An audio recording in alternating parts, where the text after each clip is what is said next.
Hoy vamos a hacer un viaje en el tiempo, a una era de héroes, de batallas y de leyendas que, créanme, tienen mucho que ver con nosotros. Vamos a meternos de lleno en la literatura medieval para entender qué son los cantares de gesta y por qué son tan, pero tan importantes. Y arrancamos con una afirmación así, de peso, porque estas historias no son solo cuentos antiguos de caballeros, son, literalmente, el ADN de la narrativa europea. Piénsenlo así, son el código genético de casi todas las historias que vinieron después. Entenderlos es entender el Big Bang de nuestra forma de contar. Ok, entonces, si son tan importantes, ¿de dónde salieron?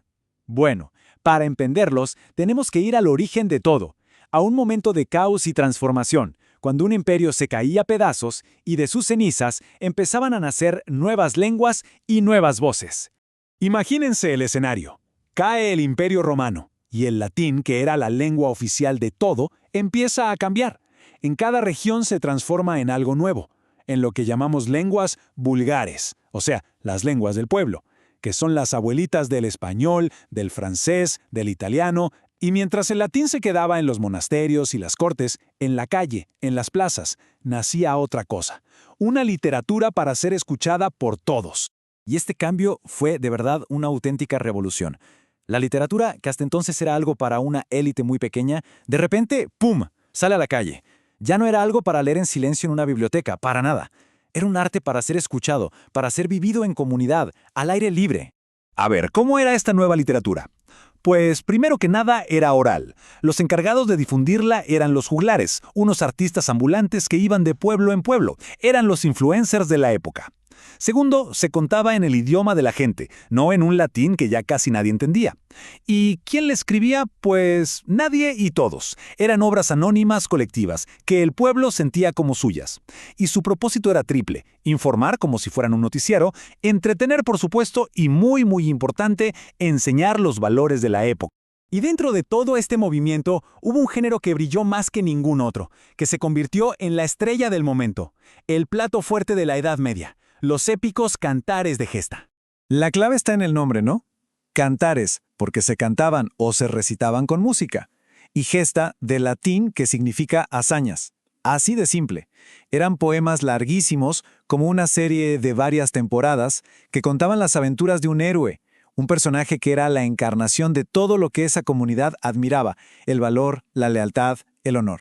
Y esto es fascinante. ¿Cómo se construían estos poemas? Pues olvídense de las reglas poéticas súper estrictas. Los versos eran de distintos tamaños y la rima era sencilla, asonante. ¿Por qué? Por pura funcionalidad. El lenguaje era directo, lleno de frases que se repetían. Todo pensado para que el juglar pudiera memorizar miles de versos y para que el público, que en su mayoría no sabía leer, siguiera la historia sin perderse. Los juglares eran la tele, la radio y el internet de su tiempo. Todo en uno. Y ojo, esto no pasó solo en un lugar. Fue un fenómeno continental. Por toda Europa, cada cultura empezó a forjar a su propio gran héroe, a su propio campeón legendario. Aquí tenemos, digamos, el salón de la fama de los héroes épicos. En España, el rey indiscutible, el cantar de Mío Cid, y su protagonista Rodrigo Díaz de Vivar. En Francia, su equivalente es la chanson de Roland, el cantar de Roldán. Y en el mundo germánico tenemos la historia increíble y trágica de Sigfrido en el cantar de los Nibelungos. Cada uno es un pilar fundamental de su cultura. Y hablando del Cid, aquí hay un dato crucial, sobre todo para la literatura en español. Seguramente existieron docenas de cantares como este en la península ibérica, pero por los azares de la historia, el del Cid es el único que nos ha llegado casi entero. Esto lo convierte en un tesoro invaluable. Es nuestra ventana más clara a ese mundo. Y esto nos lleva al corazón del asunto: la increíble mezcla de historia y literatura. Porque, a ver, Rodrigo Díaz de Vivar fue una persona de carne y hueso, un líder militar del siglo XI, complejo, con sus luces y sus sombras. Pero el Cid del poema es otra cosa. Es la versión idealizada, el modelo a seguir, el héroe perfecto que esa sociedad necesitaba. Y así es como la historia se convierte en leyenda. Bien. Ya vimos qué son, de dónde vienen, cómo funcionaban, pero la pregunta del millón es, ¿por qué seguimos hablando de ellos hoy en día? O sea, ¿cuál es su verdadero legado? Pues su importancia es inmensa. Primero, son el punto de partida de la novela y del cuento en Europa. Casi nada.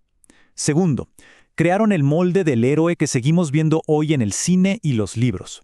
También son una máquina del tiempo perfecta para asomarnos a la mente medieval y entender qué valoraban: el honor, la fe, la lealtad. Y claro, su influencia fue tan bestial que de ellos nacieron las novelas de caballerías, las mismas que volvieron loco a Don Quijote. Hasta ahí llega su eco. Entonces, la idea clave que quiero que se lleven es esta. No eran simples historias para pasar el rato, eran la forma en que una cultura entera se definía a sí misma, construía a sus héroes y, sin saberlo, ponía los cimientos de toda la narrativa que vendría después. Y para cerrar, les dejo una pregunta para pensar.